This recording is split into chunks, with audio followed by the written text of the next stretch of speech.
Donc oui, donc sur les suspendus, évidemment, il y avait, en écrivant le bouquin, l'idée c'était de dire que même s'il y a réintégration, ça sera pas une victoire, ça pourrait pas être une victoire, parce qu'en face on a des gens qui agissent par la perversion. Par la perversion et le pouvoir. Et donc du coup, même la réintégration ne saurait être une victoire. Pourquoi? Déjà parce qu'il n'y a pas une abrogation de la loi, et surtout que derrière, ce qu'on entend, c'est que il y aura un vaccin contre la grippe obligatoire. Donc ce vaccin sera bien entendu couplé au vaccin Covid et qui sera à ARN messager. Et donc de mon point de vue, c'est ce que je laissais entendre depuis plusieurs mois, c'est que quand on a fait, là c'est le propos du livre de Vincent aussi, de dire qu'en face on a des gens qui jouissent du corps de l'autre, donc il y a une forme de sadisme à exercer une pression et puis une emprise. Donc quand on serre la gorge de quelqu'un alors qu'on est le dernier pays au monde à le faire, c'est pas pour rien. Donc on va pas le relâcher en disant, il y a des soignants qui très naïvement disent on va du coup avoir nos salaires qui vont nous être reversés. Bien entendu, c'est pas envisageable quand on a des interlocuteurs qui sont dans la satisfaction de voir l'autre souffrir, de la même façon que quand vous voyez des gens supplier Macron de changer ses réformes, intérieurement il jouit parce que c'est son plaisir en fait. Donc évidemment il ne reviendra pas en arrière. Par contre, le fait de desserrer la gorge, c'est pour refaire quelque chose de plus tordu derrière. Donc il y a plusieurs solutions qui s'offrent à cela, ce sont des hypothèses bien sûr, mais qui sont quand même assez lisibles. Déjà dans le texte de la HAS et même de projet de loi, déjà c'est de dire il n'y a pas d'abrogation de la loi. C'est comme si on va suspendre la loi pour les suspendus, c'est un petit peu ça, donc c'est-à-dire que le couperet peut retomber n'importe quand, et puis surtout cette fameuse vaccination contre la grippe, dont on ne sait qu'elle ne marche pas depuis 20 ans, parce que les gens disent ah oui mais non c'était une souche, parce qu'on a fait plouf plouf avec 3 souches sur 20, et puis on sait très bien que ça ne fonctionne pas, et d'ailleurs c'est pour ça que le personnel soignant il souscrit à 20%, donc c'est finalement très peu, parce que encore une fois ils sont dans le réel. De la même façon qu'il faut rappeler que 50% du personnel soignant était contre cette vaccination au mois de mars 2021, donc parce qu'ils étaient dans le réel.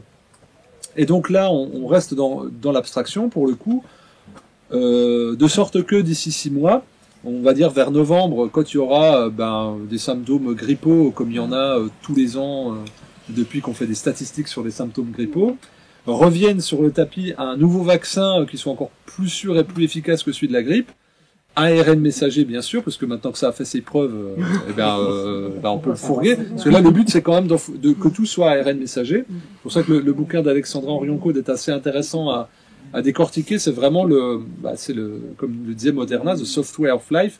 On bascule dans l'humain augmenté, et là ça serait intéressant. Vincent va vous en parler évidemment avec l'optique transhumaniste, et donc de faire comprendre que l'humain est fragile, le soignant est fragile, mais devient aussi obsolète dès lors qu'il n'a pas son statut à jour.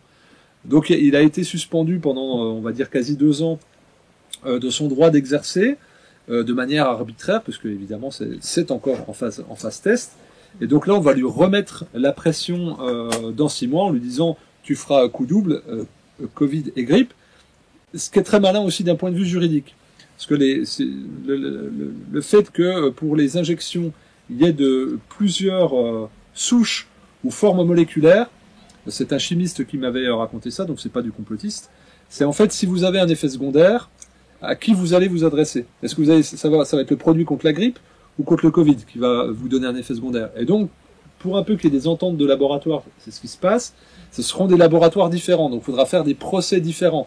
Et à chaque fois, le juge tranchera avec les experts en disant il est impossible de savoir si votre myocardite est due au vaccin Moderna contre la grippe ou au vaccin Covid Pfizer.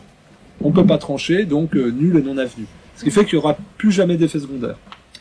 Et s'il vient à l'idée des soignants de refuser cette néo-injection, eh bien finalement, à la fois les chefs de service et l'autorité de santé française pourra dire vous voyez bien, vous êtes finalement anti-vax, parce que là, le vaccin contre la grippe pour lequel vous étiez à jour et que vous ne protestiez pas, vous le refusez.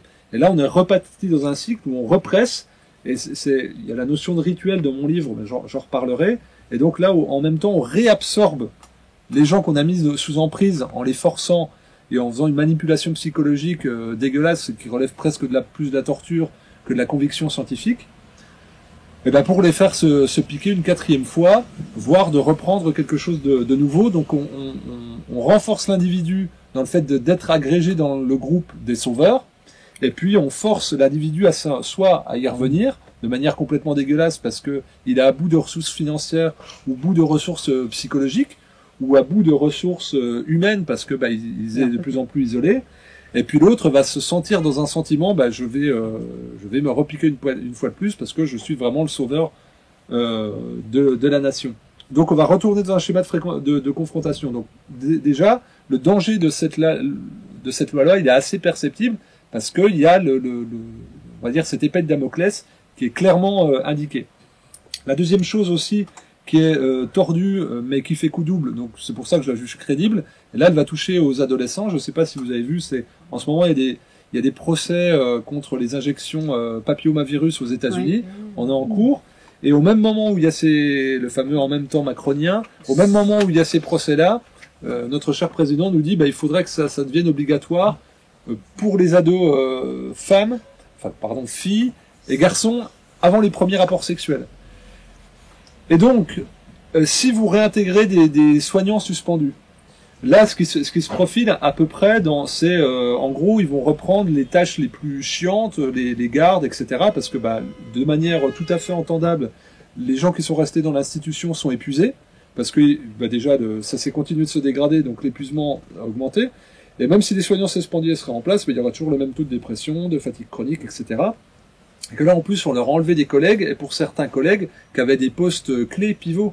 C'est ce que dit Carole Fouché dans le film Suspendu, où elle dit j'étais une personne reconnue avec une expertise au niveau national, on m'enlève, mais au final on m'a remplacé par personne, donc on perd l'expertise. Donc si vous enlevez des gens qui ont un statut clé ou des gens qui ont une capacité en tant qu'aide-soignant de prendre soin de telle manière dans le service, il manque quelque chose, donc les autres doivent tamponner. Et donc, quand les soignants suspendus vont revenir, on va leur donner un petit peu les tâches à la con. En gros, tu t'es bien reposé. T'es pas parti en vacances parce que t'avais pas de pognon, mais tu t'es bien reposé, avec 10 000 guillemets ironiques, évidemment. Et tu vas reprendre les gardes, tu vas faire les nuits, tu vas faire les week-ends, tu vas faire les vacances scolaires. Et tu vas te coltiner les injections HPV pour les ados. Et si tu les fais pas, on aura vraiment la preuve, encore une fois, que finalement, t'es un anti-vax. Parce que ce qui te semblait te poser problème, c'était le vaccin développé à la hâte pour le Covid sur ARN messager, sauf que là, pour le HPV, alors c'est pareil, c'est plouf-plouf, parce qu'il y a des dizaines et des dizaines et des dizaines d'expressions virales possibles pour le HPV, et puis on en choisit quelques-unes, je crois que c'est 4 ou 5, mais peut-être j'ai des conneries. Et donc du coup, là, on va demander aux soignants suspendus, 9 souches. Et donc on va demander aux soignants suspendus, vas-y en première ligne, et s'ils refusent, parce que pendant 2 ans, il faut comprendre que ces gens-là, globalement, ils sont enfermés sur leur sort, mais ils ont pris du recul sur cet aspect fractalaire que je décris dans le bouquin. C'est pour ça que c'est sous-titré Fractal et Chaos. Ils ont pris du recul et ils ont vu qu'en fait, ils étaient dans un environnement toxique qui n'était pas fait d'incompétence, mais vraiment de réflexion poussée sur une maltraitance institutionnelle, mais également sur le fait que ça soit porte ouverte pour les lobbies. Je ne sais pas si vous avez vu, Pfizer fait une bascule à x24 au niveau de sa marge. Donc, sachant que, là, je ne sais pas si on peut parler vraiment de marge, puisque ça a été financé par l'Union européenne. Donc, en gros, on finance et puis on rachète x24.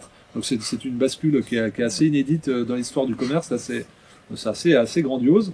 Et donc, au final, avec ce travail de fond qui devrait être fait à la fois par les instances médicales, juridiques, mais également médiatiques, de poser la question de l'injection HPV qui fait non seulement débat, mais procès aux États-Unis. Si les soignants suspendus, eux, qui commençaient à avoir des antennes qui sont sorties en se disant ça commence à puer le milieu de la médecine, et là, ce vaccin-là, je vais pas le faire pour mes gosses, et puis je vais conseiller à ma sœur qu'elle le fasse pas pour mon neveu, quand ils vont retourner dans l'institution, quand on va leur dire, tu vois, le gamin de 13 ans, là, on va le vacciner pour quelque chose qui arrive à l'utérus. Alors, je veux bien que la mode soit au wokisme, mais Vincent va parler, puis on va bien rigoler là-dessus, parce qu'on est là un petit peu pour se marrer. Mais le petit Titouan qui a 12 ans, si on le vaccine pour protéger son utérus, peut-être que ça va faire bizarre aux soignants suspendus qui est revenu en poste, et peut-être qu'il va exercer son droit de retrait, entre guillemets, et que là on va lui dire finalement c'est une faute lourde ou grave et on le dégage.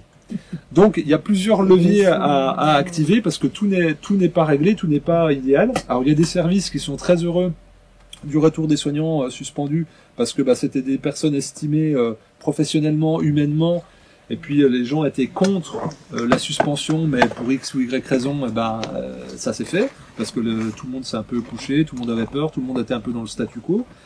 En tout cas, donc ceux-là sont prêts à être intégrés. Puis il y en a d'autres où vraiment le déni et la violence a été telle ou est telle que la réintégration n'est pas envisageable parce que ça reviendra un élément de tension.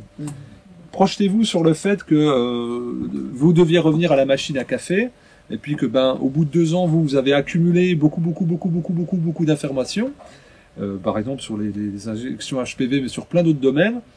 Vous n'allez pas pouvoir parler longtemps des sécheresses pluvieuses qu'il y a dehors, des vacances dans lesquelles vous n'êtes pas allé, et puis vous allez parler des enfants 2-3 fois, puis après, à un moment donné, va se poser des questions professionnelles sur les tensions dans le service, où là, l'opinion de l'individu va être confrontée au statut de suspendu, oui, mais t'as vu que toi, t'es un complotiste, et puis machin, et puis en gros, le service va imploser. Donc il y a plein de pièges quand même à cette réintégration, d'où le fait que il y a peut-être Caroline Blondel qui va normalement, elle doit venir ce soir, donc qui est dans le documentaire et qui j'avais fait une vidéo avec elle où elle présente un groupe de soutien de parole aux soignants suspendus, parce que s'il n'y a pas de groupe de parole dans l'institution, évidemment il y aura des conflits qui vont être larvés et puis ça crée de la merde, on connaît tous ce que ça fait, soit va y avoir des explosions et puis ça peut être extrêmement violent parce que il y a eu des mots très forts, il y a quand même eu des services où on a mis des affiches avec marqué bon débarras pour les soignants suspendus, donc alors quand ils vont revenir, vous imaginez, vous n'avez pas été soutenu, ça a été très violent, donc il va falloir être en capacité de se réintégrer, non pas professionnellement, parce que là, il suffit d'un coup de tampon, mais on va dire humainement. Et là, j'échange avec plusieurs soignants, et c'est un peu le deuxième coup près, ce que moi j'appelle dans le livre le deuxième rituel, le deuxième examen de conscience, pour dire j'ai fait le choix, parce que c'est un vrai choix, parce qu'il y a la possibilité aussi de tricher. Et donc, et encore une fois, sont jugés, ceux qui ont triché. Merci à eux d'avoir permis à l'institution de continuer. Certains malades, tout est entendable avec la conscience. Le but de l'ouvrage, c'est de dire qu'on est dans une crise spirituelle, et donc c'est au niveau de la conscience que ça se passe. Et là, il y a que nous qui savons quel rapport on entretient avec nous-mêmes. Et donc du coup là va y avoir ce premier choix qui est extrêmement douloureux parce qu'il est en rupture d'être suspendu, il met des mois et des mois, mais pour certains c'est pas encore digéré, plus de 600 jours après. Et là alors que ce travail de violence, de colère n'est pas encore résolu, revient un deuxième choix. Est-ce que j'y retourne ou non alors que j'ai l'impression de pas être arrivé à être complètement parti. Et là c'est rajouter de la violence encore à la violence, et donc si la décision est prise de se réintégrer, avec les guillemets, ça fait très bizarre, comme si on avait été désintégré. Eh bien, avec quel sentiment intérieur, quel bouleversement émotionnel ça va pouvoir se faire. Donc c'est pas si simple. Et évidemment, le fait de faire interviewer dans les médias des gens qui disent moi non, je veux pas être intégré. Comme vous voyez par exemple j'en parle d'Hanouna. C'est le seul espace médiatique quand même où il y a eu des soignants suspendus. C'est très révélateur, c'est-à-dire on a spectacularisé la détresse des soignants suspendus comme pour la rendre la plus irréelle possible, entre une influenceuse, puis Eva Véran au centre, et puis toute sa cour. Et donc on a rendu spectaculaire ça, puis on a interviewé des gens en disant « Non, moi je veux pas revenir ». Vous voyez, c'est quelque part c'est un faux problème, parce que ces gens qu'on a suspendus, finalement, ils sont bien en dehors de l'institution. Et donc on interviewe ces gens-là, aujourd'hui encore, et on interviewe des chefs de service ou des soignants en poste qui vont dire nous on ne souhaite pas qu'ils reviennent parce que ça va foutre le bordel dans le service, puis on a su gérer sans eux. Oui, vous seriez 2 fois moins que vous géreriez encore. Ce qui fait que dans l'opinion publique, quand bien même il y a 80% du grand public qui est pour la réintégration des soignants suspendus de manière opportuniste, parce que on a envie de se faire soigner correctement, reste quand même que on colle à une image ou une imagerie négative à ce phénomène-là, pour faire entendre le fait que finalement c'est un faux problème, puis c'est encore des fouteurs de merde. Ils nous ont foutu la merde il y a 600 jours, ils sont en train de nous refoutre la merde là. Donc quelle que soit la posture, on va dire, du législateur, ça sera entendable. Et si on peut prendre même les devants pour avoir un aspect coercitif, au cas où il leur viendrait l'idée d'être trop véhément quand ils vont revenir dans l'institution, bah, ça serait peut-être pas plus mal. Donc, pour moi, une des solutions, une des clés, bah, c'est la médiation humaine, comme toujours, hein, c'est la posture qu'a eu Réinfo Covid depuis le début. Personne n'est exclu, la non-violence, le dialogue, et tenir la posture, vaille que vaille dans la tempête. Et donc, pour moi, un des motifs d'espoir, c'est le syndicat Liberté Santé. C'est-à-dire qu'avec les soignants réintégrés, qui se réintégreraient, qui se réagrégeraient au groupe de l'institution, en ayant la capacité de dire, bah, il y a un vrai syndicat, parce que les autres nous ont abandonnés, il y a un vrai syndicat qui fait le boulot. Vous allez de nouveau être pris en otage avec la grippe Covid. Eh bien, il y a une possibilité, du coup, d'être entendu par un syndicat, de vous y agréger, et puis de tenir le rapport de force, parce que n'oubliez pas que vous étiez une personne sur deux à pas vouloir vous faire injecter, et que la violence psychologique, vous n'avez pas envie de la revivre, et qu'ensemble on est plus fort, et là il y aura des vrais moyens mobilisés, et puis surtout il y a une vraie aide juridique qui a été étudiée, etc., etc. Donc je parlais de toi, Caroline. Donc on peut faire tous un coucou merveilleux à Caroline pour la mettre à l'aise. Elle arrive, voilà, t'as une petite souris. Je la vois pas, voilà, on peut même l'applaudir. Allez, on applaudit Caroline. Je parlais du groupe soutien parole. Justement, on parlait avant que Vincent arrive, on parlait de l'actualité de réintégration des soignants suspendus et de dire que ça allait pas être tout rose, que la loi est quand même complètement tordue, qu'on avait affaire à des pervers.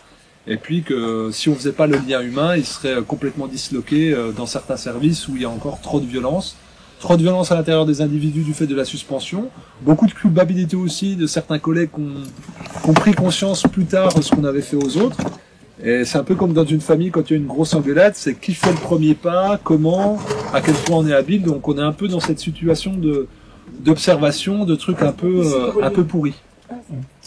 Donc voilà pour la réintégration. Donc il y a beaucoup de personnes qui disent il faut s'en féliciter. C'est quand même pas si simple. Et encore une fois, beaucoup de personnes pensent qu'il y a une incompétence au niveau du pouvoir. Pensent qu'il y a un manque de savoir. C'est absolument faux. Ils savent exactement où ils vont. Et c'est très organisé. Donc quand il y a quelque chose qui semble être une faveur, lorsqu'on est pervers et manipulateur, c'est tout de suite pour refaire mal direct derrière. Donc cette euphorie-là, on pourrait se dire il y a une brèche qui s'ouvre, mais c'est absolument pas une victoire. C'est une brèche qui s'ouvre, et c'est là où justement faut mettre le pied dans la porte, insister et aller en médiation forte et tenir le rapport de force. La chance, c'est que les soignants suspendus ont appris ça bon gré mal gré pendant 2 ans. Et ont une capacité d'exercer à la fois un regard critique en disant ça pue, puis des fausses promesses, maintenant on connaît. Et puis surtout, on a réussi à s'agréger à des groupes. Je parlais du SLS, mais ça pourrait être d'autres groupes qui soient plus locaux, pour peser et puis exprimer un rapport de force et ne pas se laisser avoir ou embobiner. Donc si les gens autour de vous vous disent vous voyez, tu vois, là finalement ça y est, le gouvernement a entendu, vu qu'il n'y aura pas d'écho médiatique autour de ça, de bien penser à remettre sur la table le fait que non, ce n'est pas une victoire, que la loi n'est pas abrogée et que c'est ça qu'il faut, et que ça concerne pour le coup tous les citoyens, cette loi du 5 août, c'est que là on a mis de manière fractalaire le regard sur les soignants, mais que demain ça pourrait être des instituteurs, d'autres personnels qui sont en lien, on va dire socialement à autrui, ça pourrait être aussi, je sais pas, n'importe quel fonctionnaire ou des employés de grands groupes. Il y a toujours cette menace-là quand même. On a tordu la Constitution. Ce qui est très bien, il faut toujours voir le côté positif, on se satisfait de ce qu'on peut, c'est que là il y a un écho médiatique et ça nous permet de battre le pavé numérique et physique pour réexpliquer ce que c'est que le statut de la suspension et pour dire non, il y en a pas, parce que là tout d'un coup il y en a plusieurs milliers alors que monsieur Véran et monsieur comment s'appelle-t-il l'autre, notre cher ami Rougeau Pourceau, Braun, eh bien nous disait qu'il y avait 70 médecins et 500 infirmiers et aides-soignants. Et là tout de suite on en serait passé à quelques milliers, donc ça a fait pop quelque part. Alors, Michel Rivasi au Parlement européen, qui est députée européenne et Europe Écologie Les Verts, estime à 130 000. Ah oui. Avec les administratifs aussi. Voilà, ah oui, tous les suspendus, pas que les soignants, mais tous les personnels suspendus. Donc là, on passe de quelques centaines à 130 000. Donc on est un peu comme dans les manifs, mais là c'est encore de manière décuplée. Donc cet effet d'annonce de réintégration, pour moi, il est à prendre avec des méga pincettes. Et à part l'opportunité de remettre ça sur le couvert et puis de bien renfoncer le coup en disant nous sommes face à des pervers manipulateurs à qui on ne peut pas faire confiance et qui ont tordu les lois, qui ont tordu les médias, qui ont fait des effets d'annonce faux et mensongers, on ne saurait s'en satisfaire. Donc voilà, de l'enthousiasme à communiquer là-dessus, à prendre la parole, à expliquer à nos proches. Et puis, je pense que les suspendus sont assez aguerris pour savoir qu'ils peuvent se refaire entourlouper. Mais c'est pas la fin de leur calvaire, c'est presque le début d'un nouveau, parce que là, il y a de nouveau une zone floue un peu pourrie, comme il y avait entre le 12 juillet et le 15 septembre, en disant finalement ça va pas passer, ou il va y avoir ci, il va y avoir ça. Et en fait, on est dans cette indécision et dans ce flou qui est un flou volontaire.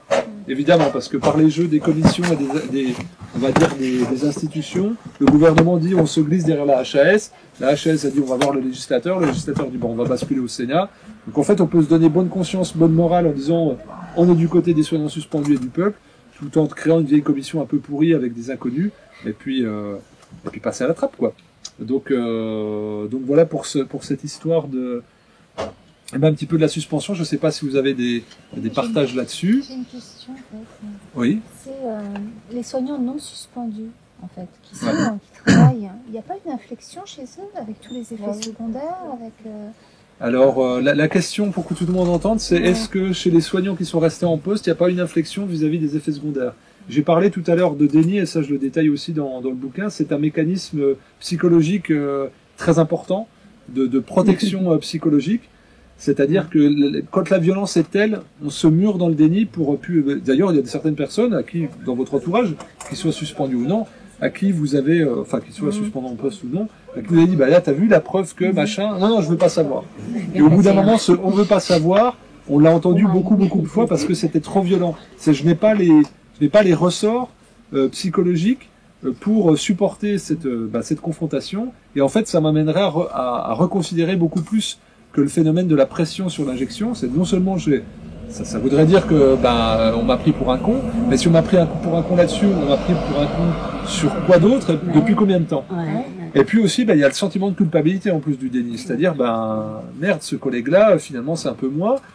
Ou là, je voyais, moi je le vois beaucoup avec je citais tout le nom, Judith, qui est dans le documentaire, qui est cardiologue. Moi, je lui envoie parce qu'il y a des gens qui ont des effets secondaires notables au niveau cardiologique. Et donc, ils se font pas prendre en charge, parce qu'on dit, on comprend pas. Et donc, je leur dis, voilà, vous pouvez elle pourra rien faire, mais, elle me dit à moi, mais ils sont devenus fous.